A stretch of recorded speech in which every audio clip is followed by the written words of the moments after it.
Smoke's death left a hole in the Brooklyn drill scene that'll never be filled. But some fans think Dusty Locane comes the closest. Some call him a pop clone, and others even think they're related. But Dusty had a wild come up in the streets before he broke out in 2020 and started blowing up. But before he could hit the mainstream, Dusty got booked on a weapons charge and is sitting behind bars right now. And today, we're breaking it all down. Let's get right into it.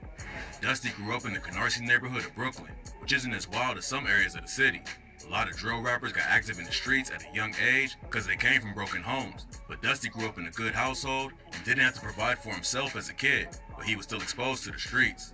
Before he even thought about hopping in the booth, Dusty thought he was going to make it to the NBA. Basketball's what kept him in school, and he even earned a scholarship. But while basketball kept him focused enough to make it through high school, college was a different story. When Dusty got to college, it didn't take long for him to start getting in trouble.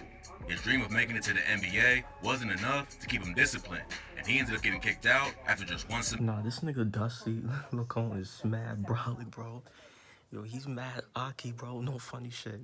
He didn't have any other goals besides basketball, so when that opportunity was ruined, Dusty didn't know what to do. His parents both had normal jobs, but Dusty decided to take another route.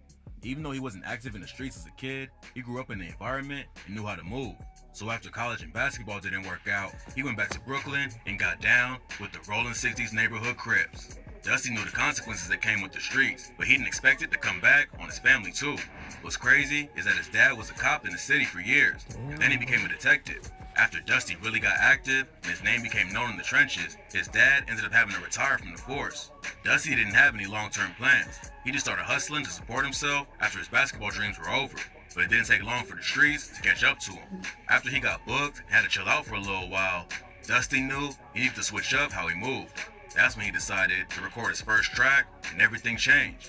In August 2020, Dusty dropped Rollin' and Controllin' and popped off immediately. The song ran up huge numbers from the jump and had Dusty buzzing. Then he followed it up with the track Rolando and blew up even more. After his first two tracks racked up hundreds of millions of plays, Dusty knew he could really make it in the music game. He stayed on the grind in 2020. He had that Pop Smoke voice, bro. No funny shit. He had that Pop Smoke voice. One, and didn't slow down at all. None of his new tracks went as viral as Rollin' and Controllin' or Rolando, but he was still getting millions of streams and building up a solid fan base.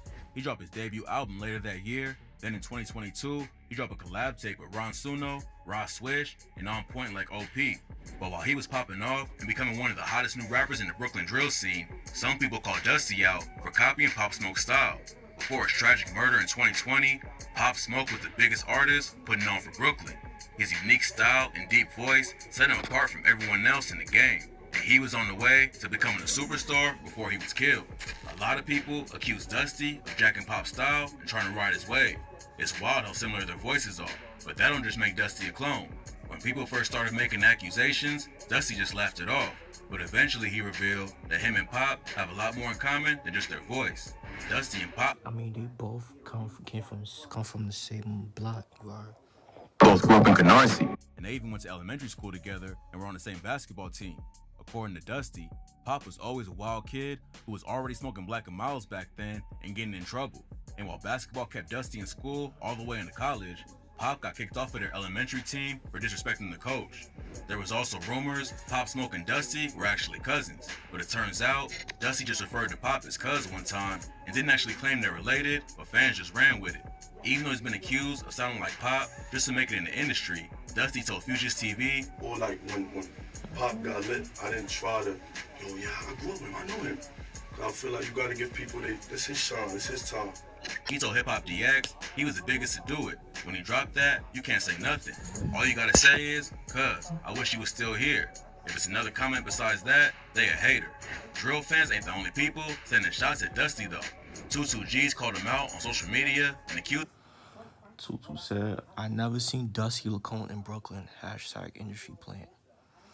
And somebody said, Dustin will fold you like piece of bacon. And this nigga Tutu say Dusty will be split for broad daylight, # Fox News. Damn, yo, this nigga Tutu be wildin', bro.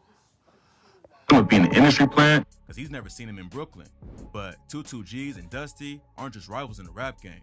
They both have street ties that automatically makes them ops. Dusty reps the Rolling 60s neighborhood Crips, and the set he's affiliated with belongs to a Crip alliance called 100 Clock. He shouts him out on tracks like Rolando with the line, "I'm Dusty rolling from the clock, and I can surely get you shot. Don't play, you talk to cops, and now you turn into a stain, a op."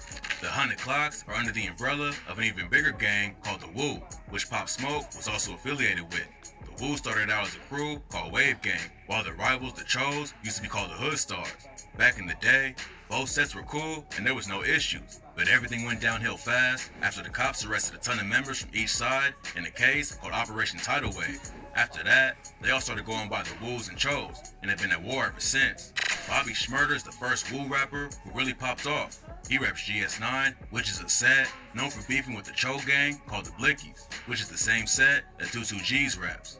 After Bobby Shmurda got booked, there weren't any big rappers from either side making waves. But in 2016, 22 G's popped off with the track Blicky and put the Chos back on the map. The next year, he blew up even more off the track Suburbans. Then, Chef G clapped back with No Suburbans and made it an official rap beef. Chef ain't with the Woo, but he was cool with Pop Smoke and other Woo affiliates. For a minute, 22 G's was the only dude from the Cho vs. Woo beef who was really putting on with the music. But in 2019, Pop Smoke dropped Welcome to the Party and became the biggest drill rapper in the city overnight. 22 G's called Dusty an industry plant after he popped off, but as of right now, he's never had a major deal.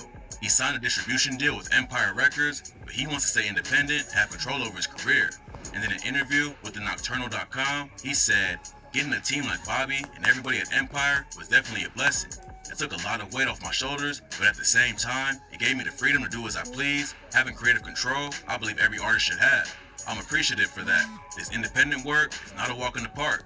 You gotta be ready for the bumps and bruises and just keep pushing." The drill wave all started with Chicago back in the day, and now New York has their own version of it.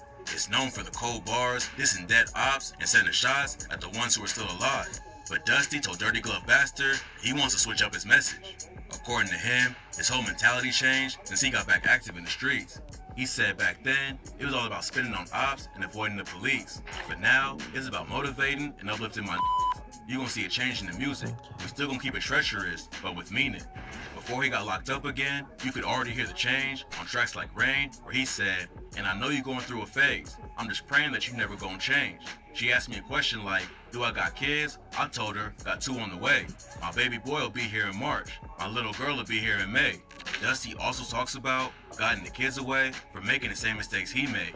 In his Dirty Glove interview, he said he wants young dudes from his hood to set real goals for themselves, and that you gotta have a little sense of direction. We born winners, but I still got a lot of taking L's in the hood, so we still working. It looked like Dusty was making all the right moves to leave the streets behind and take it far in the rap game. But then, in November 2022, he went to jail after pleading guilty to 2 gun charges. One of the charges is from 2019, and the other is from 2020, but it's not clear exactly how he caught him. On Thanksgiving, he hopped on IG and told fans that he was going to turn himself in. Getting locked up right before you can turn everything around is tough, but it seems like Dusty is handling the situation all right. Back in December, he posted a couple of jail pics and said, "Alive is the best place." That's how New York niggas be taking their flicks while they in jail, bro. They be like having their hands like doing like y'all know like if you from New York, like you know, bro. Like, that's how niggas in jail like be taking their flex, bro. B, it locked me physically, but my mind is free. I appreciate the love and support. Free me. It's not clear how long Dusty will be there, but he has a mandatory minimum of 1 year and a maximum of 3 years. It don't seem like the charges are that serious though, so he might be back on the streets before 2023 is over. And while his name isn't buzzing as much as it was when he dropped Rolling and Controlling, there's still plenty of room in the Brooklyn drill scene for him to come back and get it pop. Okay, that's the vid, bro. Alright, let me know what y'all think about Dusty Locane, bro. Like, do y'all think like he's a Pop Smoke wannabe? Do y'all think like he's fire? Do y'all think like or do y'all even think he's better than Pop Smoke, bro? Is y'all opinion, bro? Comment down your opinion what y'all think of Dusty Locane, bro. Alright, make sure y'all like, comment, subscribe. Y'all know the vibes. Whoever checking out you are.